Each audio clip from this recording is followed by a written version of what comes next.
I'm John Bagley. I'm the chair of the International Fundraising Consultancy. This is Fundraising TV, and this is the next in our series of fundraising fundamentals, the building blocks of fundraising. This is number 5, and in this one we're going to follow the money. Of course, that's something all fundraisers do and should do, but where is the money going? Where has it gone? It's gone out of the hands of the middle classes very often, straight into the pockets of the very, very wealthy. So that's where we need to go. We need to go there whether we think the wealthy are the people who actually cause the problems, whether we don't particularly like wealthy people, whether we don't know, should we put a suit on when we go and see them.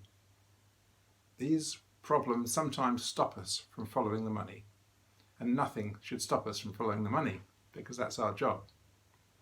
So how do the wealthy people give? Well, sometimes they give very personally. If you can reach them, talk to them, ask them, they may well be very, very generous. Sometimes they give through foundations, which means it's more of a formal approach to them. And you'll see those who are giving at the really top end in the Giving Pledge, which is online, givingpledge.com, and this has been set up by some of the top people, Bill Gates, plus a few others, and you'll see that the billionaires there in that group are all going to give half their wealth away before they die.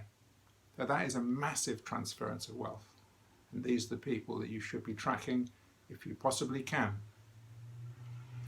They also sometimes give through their private offices, and private offices are the units which they set up, staffed by professional finance people to run their finances, to put money into their stocks and shares, to make sure they have enough working capital to go along, and also look after family members who perhaps aren't going to go into the business, who therefore need a salary or some payment to make sure they're okay. So these offices are very influential, and often they determine the charitable donations as well as doing the rest of a wealthy person's finances. So if you can open the doors to those offices, that is excellent. But all that very often requires networking. It requires getting to meet those people. And this seems like a huge task. But don't forget, everybody on the planet is connected by 6 degrees of separation. Only 6. If you know somebody who knows somebody who knows somebody, etc., then you can work your way towards the wealthy people.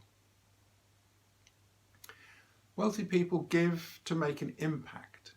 They want to see your organisation changing. They want to see something which is on a large scale. They want to feel that they've given a donation which is going to make a big difference somewhere, a significant difference. This is what they've done with their lives. They've really made large changes. They've earned huge amounts of money, or sometimes they've inherited huge amounts of money. But when they give, they want to see impact.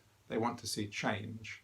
And so the programs that you put in front of them for them to fund need to be on a reasonably large scale, or else they probably won't be interested. And you need to show that those programs work, because these people will look at the technicalities. And sometimes they'll just hand the technicalities to a person that they know, one of their finance advisors, and say, okay, should I give to this? What do you think? And that person will look in very carefully at what you're doing.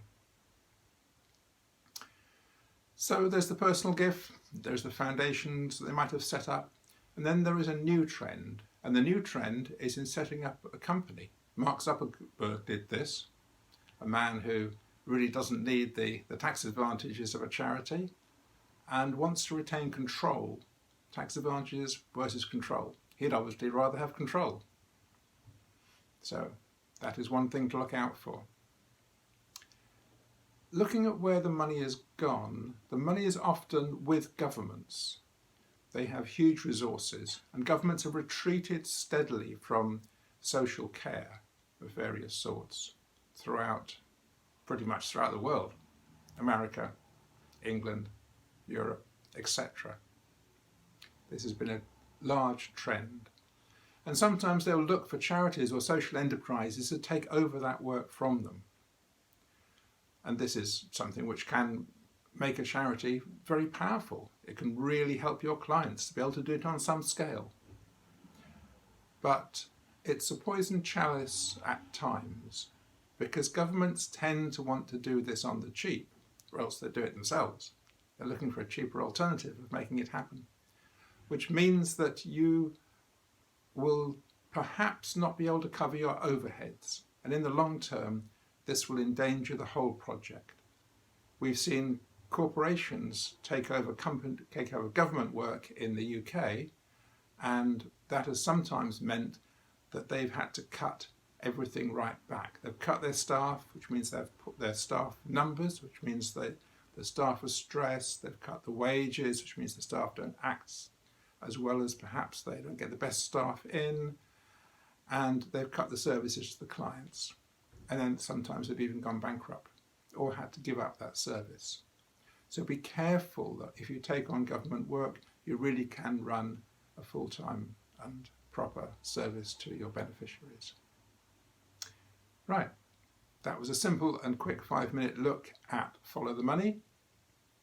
Look forward to seeing you again on Fundraising TV. Next time it'll be number 6 in our series of Fundraising Fundamentals. Thank you for listening.